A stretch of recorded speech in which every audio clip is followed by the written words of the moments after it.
Hi. I'm Amaya, 32 years old. I've always been told I had sort of an exotic beauty growing up. But to be honest, I didn't really know what that meant. In my mind, I thought it was just them pointing out the obvious. Where my parents had dirty blonde hair and hazel-colored eyes, I was more on the dark side. Raven black hair, black almond eyes, just a little different.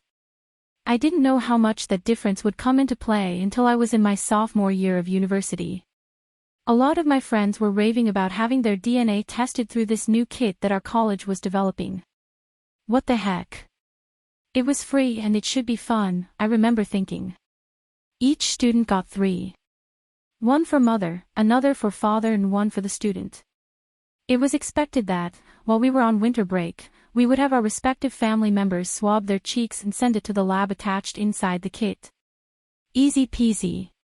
No big deal, right? Wrong.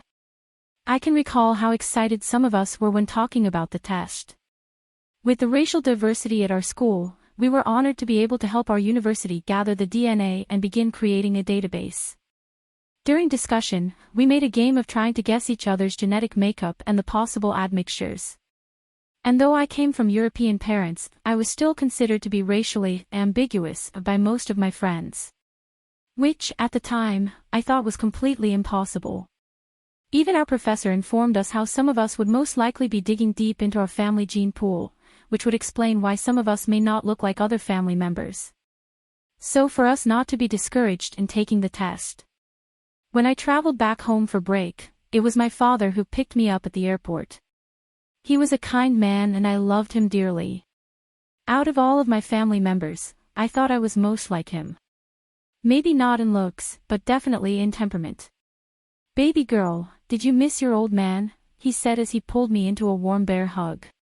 Of course I did. "Don't tell the others, but you're my favorite," I teased. It was a private, inside joke he and I shared. When my mother would nag him and he had enough of her yapping, he'd whisper those words to me and we'd start laughing together. That would only make my mother more angry, which would make us laugh even harder. "Where's Mom?" "She stayed behind. You know her, she's making your favorite dishes. She's preparing a feast," he said. "I wish she wouldn't put herself through so much trouble. She knows I don't eat that much, but she goes through all the trouble. It's like she knows I'm a college student, so she thinks I don't get to eat as much," I said. "You know her. Just eat what you can. Give her compliments. That's all she really wants." As my father indicated, the house smelled of all of the delicious foods I missed and the house was filling with relatives I hadn't seen since I left. It was like a mini family reunion. My maternal grandparents were there as well. It was good to see them. Although they looked a little older, they still maintained their good health and was pretty strong. Unfortunately, I never met my paternal grandparents. They died years before I was born. So the only family I truly knew was my mother's side. The thought made me remember the DNA test. I remembered thinking, this would be great timing. Maybe I can learn a lot about my father's family through this test. Maybe even reconnect with a few distant relatives. I went into my childhood bedroom, rummaged through my luggage and pulled out one of the kits. This was going to be great. Both my mother and father would get a chance to learn more about their heritage by participating. "Look what I got." I said this in a sing-song voice as I waved the kit in the air. "What is it?" "I can't see it with you waving it in the air like that." "Let me see," my mother said. She grabbed my arm and took it from me, then read it. She looked a little confused at first. "Well, what is it?" my grandmother asked her. But my mother didn't say a word. She just stared down at it, never saying a word. "It's a DNA test," I said. In a way, it was my way of breaking the awkward silence. For the life of me, I couldn't understand my mother's reaction. But it was making me feel quite uncomfortable. What's the meaning of this? Why would you need to do a DNA test? My grandmother admonished me. Her reaction was like a hard slap to the face. My mother handed it to my father and stormed to her room. I could see tears streaming down her face. My father looked shocked. My other relatives looked disappointed, yet sympathetic. I was having a hard time reading the room. It was just a strange jumble of emotions I couldn't compute. One by one my relatives began to make excuses for having to leave. This was odd, since my family was known to party long into the night, needing little reason to gather and eat. We were all very close. But soon there was no one left but my parents and my grandparents. I knew I did something wrong, but I didn't know what. Somehow I knew I was going to find out soon. My grandmother took my hand. Her expression was somber. Go talk to your mother. Papa and I are going to go home now. If you need to talk, you can call me anytime. I looked in the other room and saw where my grandfather patted my father on his back, then my father opened the front door and left the house. Mom, what's going on? The room was dark, but I could still make out her silhouette sitting on the edge of the bed. I could hear her sniffles. Did you always know? Is that why you brought that DNA test home? Why? Why would you try to humiliate us in front of the entire family? Why would you do such a thing? Did I always know what? What are you talking about, Mom? This is when my life turned upside down. Everything I thought I knew, I found out I didn't. Whatever I thought was the truth, I found out was a lie. But I was too numb to get up and walk away, I was too stunned to protest. All I could do was remain cemented to the edge of the bed with my mother and listen, as she began to bring down every brick of my life that built the fantastical lie that was my life. Before you were born, I fell in love with someone I shouldn't have. My mother worked for a family, as their maid. I nodded. I remember my grandmother telling me she used to be a housekeeper years ago. But she didn't say much about it. You could tell it brought back painful memories, but I thought it was more due to shame than anything else. My mother continued, I used to go with my mother to work often. Especially if the family was having a big event. She would need the help. My mother let out a deep sigh. I held her hand and squeezed it gently, urging her to continue. That's where I met your father, your real father. What? What do you mean my real father? He had come home from university. Somehow for both of us, it was love at first sight. Even though we both knew there was a huge chasm between our two worlds, we didn't care. We wanted to be with each other. Naturally, his family did not agree to our marriage. He was the oldest son. But we ignored them. We decided we would ignore their protests and get married without their consent. I could feel my body seize up a little. I was so tense. But my mind was screaming, real father. But I already have a real father. We foolishly thought when we announced that I was pregnant with you, his parents would consent and agree to the marriage. But we were wrong, and very naive. His father sent him on a business trip abroad, or so he said. But it was just a ruse to separate us. As soon as your father was out of the country, I was promptly ousted out of the house. I was forced to sign the divorce papers and threatened that if I ever came back into their sight, they would make my entire family suffer for my arrogance. What happened after that?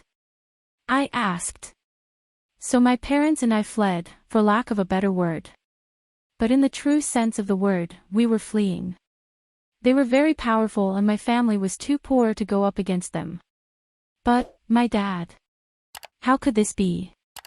Your father, well, my now husband, was a godsend. He took full responsibility. He didn't have his parents at this time, and we needed each other. I needed a husband to help me raise my daughter and he needed a family. In a way, you were the bridge for us. Over time, he became a dependable husband and a loving father.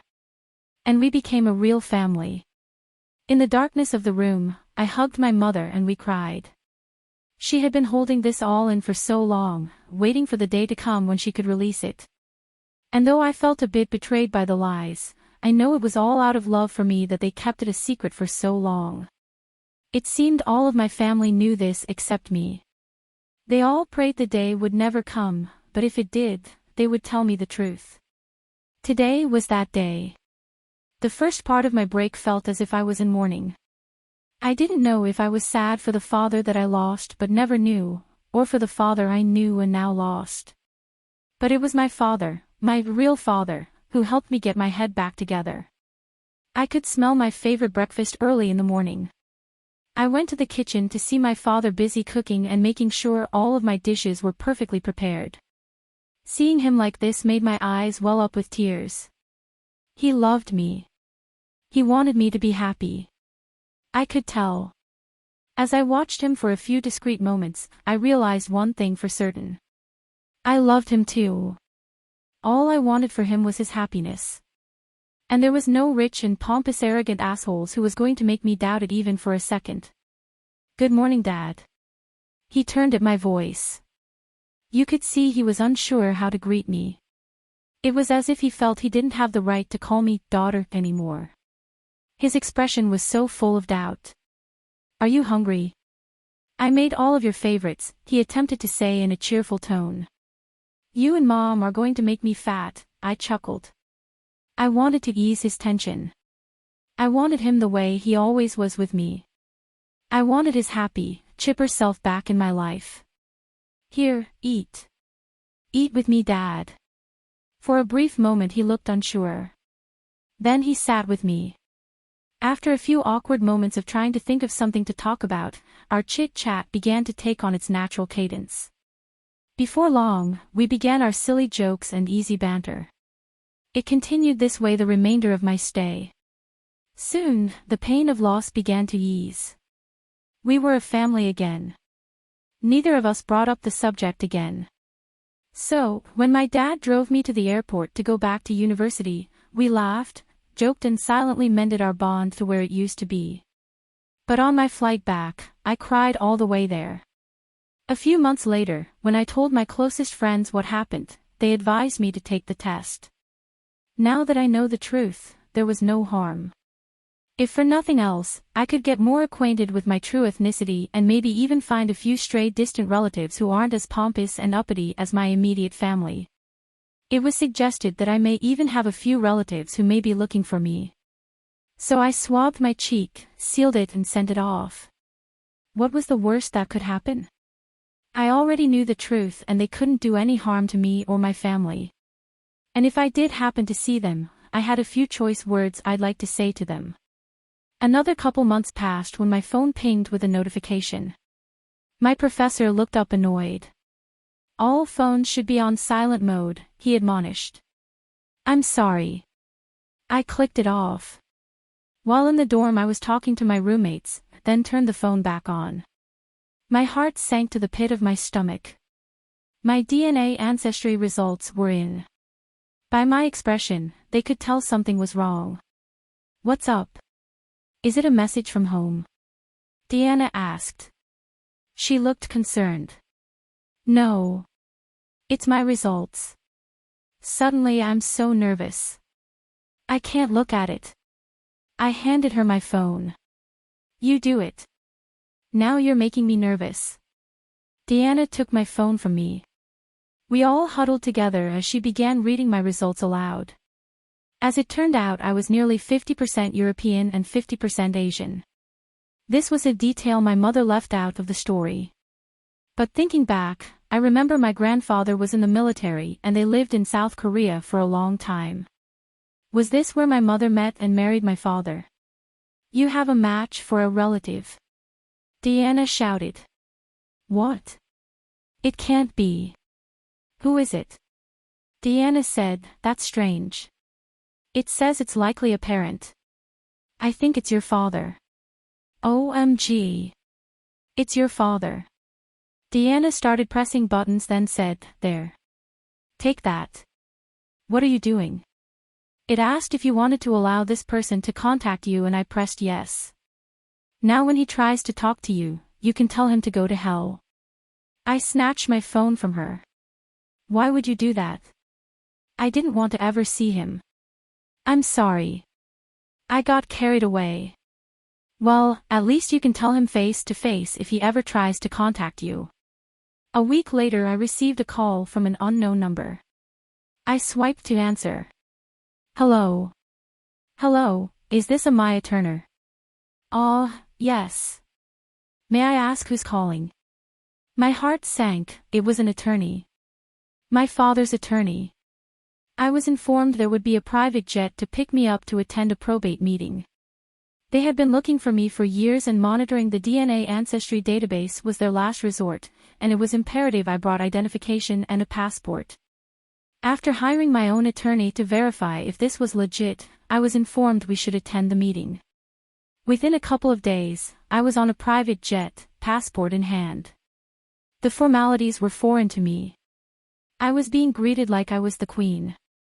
By the time I reached the office where the meeting would take place, my waist was tired from all of the bowing I had done. Although my interpreter kept telling me I didn't have to do it, it just seemed rude not to. So, when they bowed, I bowed. A few people even looked surprised and a little embarrassed when I reciprocated the gesture. When the meeting was over, I sat for a while in stunned disbelief. I had been so worked up on what I was going to say to my good-for-nothing father, it never crossed my mind that I was going for a will reading. Which meant the other party was no longer with us. As a matter of fact, I sat in the meeting for the first 10 minutes wondering which man sitting across from me was my actual father. The attorney gave me his condolences, bowed, and it was over. He handed the paperwork over to my attorney and excused himself and his staff from the conference room. How does it feel to be an heiress? My attorney's words cut through the fog in my mind. What do you mean? He smiled at me. You are 51% shareholder in one of the largest companies in the country. And by skimming through this paperwork, it appears you're probably one of the richest women in the country. So, how does it feel? Strange. It feels strange. I said. In the high-rise apartment that once belonged to my father, I scanned the skyline. It was beautiful, but busy. I held his letter in my hand. I wanted to hate this man. I wanted to tell him that he was not wanted or needed in my life. I had a father, a wonderful, loving father. But how could I? He was gone now. Who could I rail at now? His letter said he had never married another woman. He loved my mother till his dying day. He went on to say he spent his entire life looking for us. He never forgave his parents for destroying his family, and no matter what, they could never atone for the damage they did to his soul, even if they lived 100 lifetimes. And if life was fair and just, I will one day be located and receive all that belonged to me. All that was once his. I was his sole beneficiary. He prayed one day I could find it in my heart to forgive him for not being able to find me. Warm tears began to stream down my cheeks as I recalled his words in the letter. My hands crumpled the paper in my palm. I looked down at the envelope in my hand and read the fancy script that looked like the most beautiful calligraphy. It read, "Daddy's little girl." Thank you for listening to my story. Come back for more stories and help our channel grow. Bye.